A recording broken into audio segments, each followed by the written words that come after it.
The following is a short tutorial on how to use Pixton Comics. So if you're coming through D2L, all you need to do is click on the Pixton comic icon. And what this will actually do is log you right into Pixton, and it will actually add to your teacher's class list.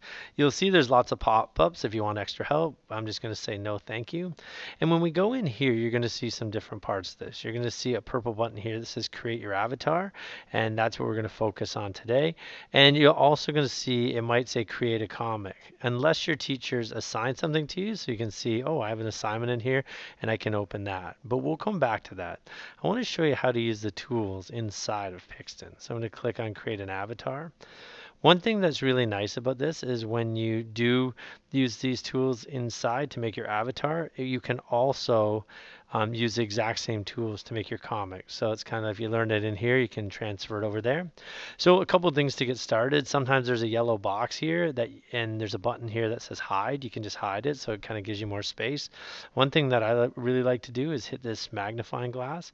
That makes it bigger, so everything's kind of easier to see.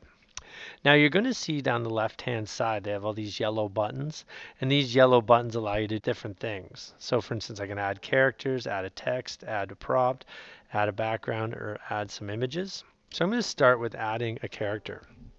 So when you click on here to add a character, you're going to see that they have preset characters and they have my characters. Preset characters are ones that Pixton has already made for you. My characters are when you edit a character, you can actually save it so you can use it in other cartoons. So the other thing I want you to notice is at the bottom there's a search bar. So say for instance you wanted to be a baseball player, you could see, oh, here's some baseball players. Or if you wanted to be, I'll just write boy in here, you can see there's all different characters you can use. You can see some are silly, some are serious, so you can choose which one. When you're creating your avatar, you want it to look as much like you as possible. So I'm actually going to collect this one and show you what happens. So here's a character. Now what I'm going to do is I'm going to bring in a background. So when I click on add background, you can see there's lots of backgrounds to search from. I can go through this, but I can also look up keywords. So I'm going to say maybe baseball is something that I like, and I can look it up and watch what happens when I put a background on. It will actually change my character's position to suit the background. So I'll do another one to show you.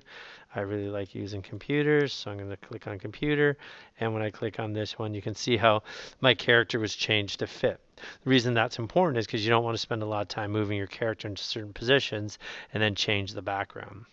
So the other thing is we can add props in here. So if I click on add a prop, I might want to, I'm always on my phone because of my job, I might want to say phone, and you can see I can actually even add an iPhone, and if I click on that, it turns blue and I can actually move that wherever I want to move it.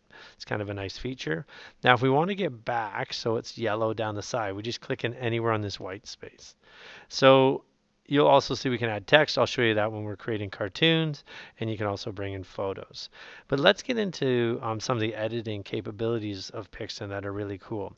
So watch here when I click on this character. See how they change different colors? These allow you to do different editing features. So the blue one allows you to move it. So I can drag it up. I can also drag the corners and it will tilt. I have all sorts of ability to move it. Remember, the bigger it is, sometimes the closer it feels. The next one, if I go down, is you can see that there's edit expressions. So when I'm using edit expressions, you'll see everything turns green. Now, not only does the green change up here, but also I have other choices down here. And anything in Pixton, when you click on one of these tabs, look down here to see the other options. So in here, I can change expressions. Note I can search expressions, or I can simply just choose from the expressions that it's given me.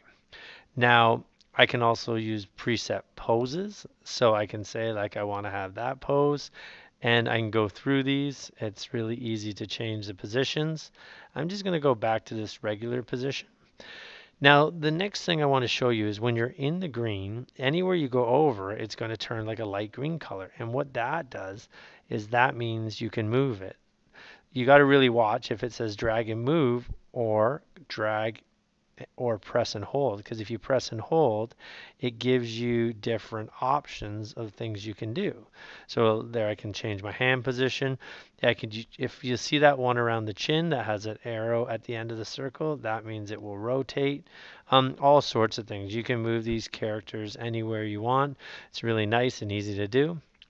You'll also note that they have this bar on the side that just allows you to zoom in and zoom out. So you really wanted to get close and see what it could do. So the next one is this orange, and it's edit looks. You'll see at the bottom, if you look down here, you can revert to a character's closeout they were in earlier. You can save a character, or you can even pick an outfit. So I can go in here and pick a set outfit that I want them to wear. So I'm just going to choose this one, and you see how easy that is to change. But what Pixton does really well is when you're in the orange, is if you go over top, just like you did with edit expression, you can choose from a variety of different haircuts. You could go over any part and change whatever part it is you wanted to change. So you can put glasses on them. Say in terms of his shirt, you can say, well, I just want him to wear just a button up like that. Say his sleeves, you can change him over to wearing short sleeves, shorts, everything you want. But anywhere you go, you can make those type of changes. And the key is just to explore.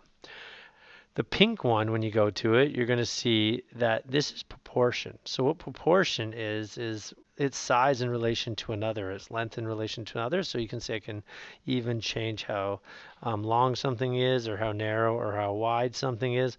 All of these can be changed. So it's something you can play with just to get the right look that you're looking for. And the final one is the purple one. And when I'm on purple, that allows me to change colors. So say I want to go in here and change the hair color. I can do that quickly. Say I want to go in here and change the pant color. I can do that really quick and fast. One thing to note is if you go over the skin, you can change the skin color as well. So it's really fast and easy to do. Even things like eyes, if you wanted to say make blue eyes, you can change basically anything on this page. So it's really nice. And when you're done this avatar, you can just scroll the bottom and then click save.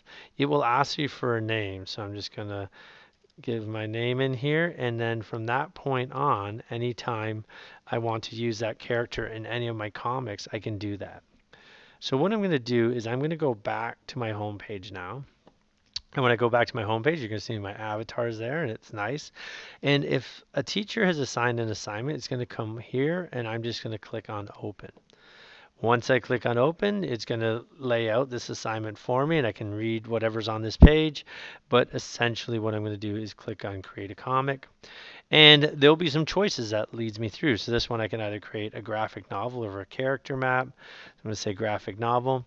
And when I do that, one thing that's really nice is you're going to see that this is the exact same look as we had before. So remember, you can put a title up here. Now I'm going to go add a character. So I'm going to click add a character. You can see there's one of my characters that they created because I saved it. But I can also go back to those preset characters, whatever it is I want to use. I can just put them in. So I'm going to just put my character in here. And I'm going to select the background. Remember, when you select the background, your character will change positions. So there he is.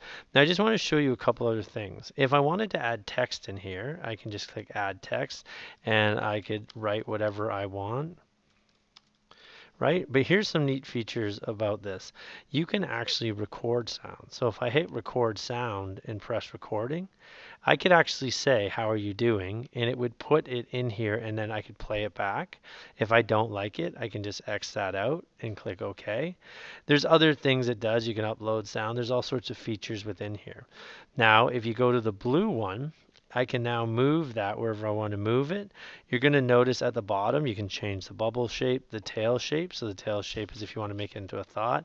And you can also drag that to move to whatever character is saying it. So that's kind of a nice feature. Now if I want to make another window, I can just click add panel. And because it's a graphic organizer, it's got these little arrows here. I can actually stretch this across.